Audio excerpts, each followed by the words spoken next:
On démarre comme tous les matins ak bélier yi. Pape Cheikh bélier yi la ñuy démarrer tey jii di mercredi 19 novembre 2015 ñoom ñu ngi leen di wax ne nag ce n'est pas la grande forme waaye ce n'est pas non plus l'abattement tey jii kat nañu rester pratique te bu ñu chercher à se compliquer la vie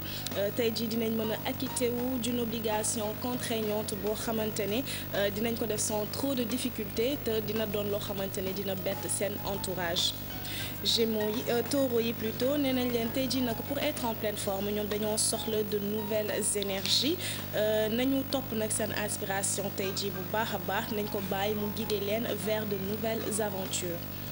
Gémeaux yi nee nañ leen de réels changements se profilent à l'horizon ñu ngi génn nag d'une période assez difficile et délicate enfin te loolu dina dem ba laal seen comportement ak seen entourage ndax dina changer bu baax a baax mais en bien tey jii kat ñu ngi def preuve de courage. cancer yi nag ñoom d'habitude bëgguñu torop ñuy wax ci ñoom même bu fekkee ne lu baax la tey jii nag dinañ wax ci ñoom bu baax a baax et ils vont sentir le vent venir nañu def nag gentiment preuve de compréhension jugement yi ñuy porter ci ñoom nag ay jugement yu favorable la waaye heureusement tey jii ñoom dinañ accepter mieux les éloges et les compliments.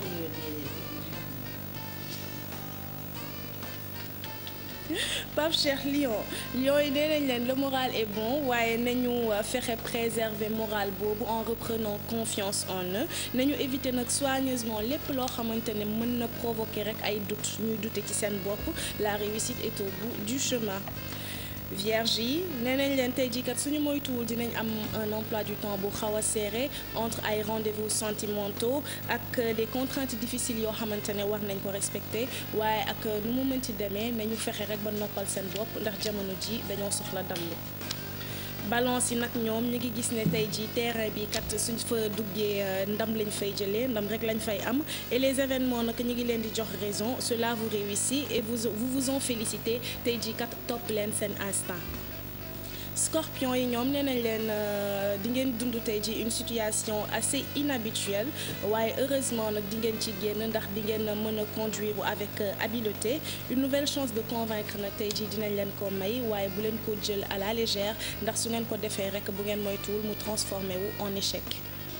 Sagittaire nag ñoom dañ leen wax deux mots la ñu am tey deux mots ñoo nekk seeni ay mots clés moom la ñu war a xalaat saa su ne au cours de la journée muy patience ak courage ndax buñ ko defee kat la récompense à votre dynamisme ne tardera pas à venir tey jii nag di ngeen entreprendre de grandes choses te seen persévérance dina leen soutenir malgré certains obstacles.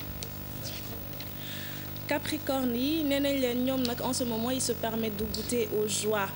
qui leur sont offertes te loolu dina leen permettre ñu xalaat ne jamono ji kat ils sont parfaitement heureux gardez confiance nag en vous Capricorne yi ndax sentiment yi nga xamante ne ñu ngi leen di koy manifester ay sentiments yu sincère la.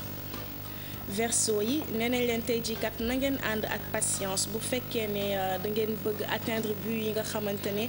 moom ngeen fixé wul seen bopp patience daal mooy qualité bi nga xamante ne dafa indispensable tey au cours de la journée waaye heureusement la forme est là te dina leen permettre dina leen dimbale ba ngeen dominer irritation yi nga xamante ne de temps en temps ci journée bi dina leen animer.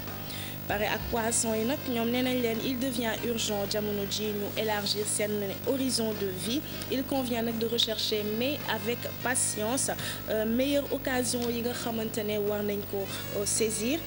tey jii nag ñoom seen forme moo nar a nekk seen meilleur allié seen précieuse allié au cours de la journée ci ay démarches yu délicates yoo xamante ne depuis longtemps ñu ngi ko laissé woon de côté Pape Cheikh li mu nekkoon horoscope tey yem ak mercredi 18 novembre 2015. Thank you so much. On vous souhaite encore une bonne journée loolee signe la horoscope bi.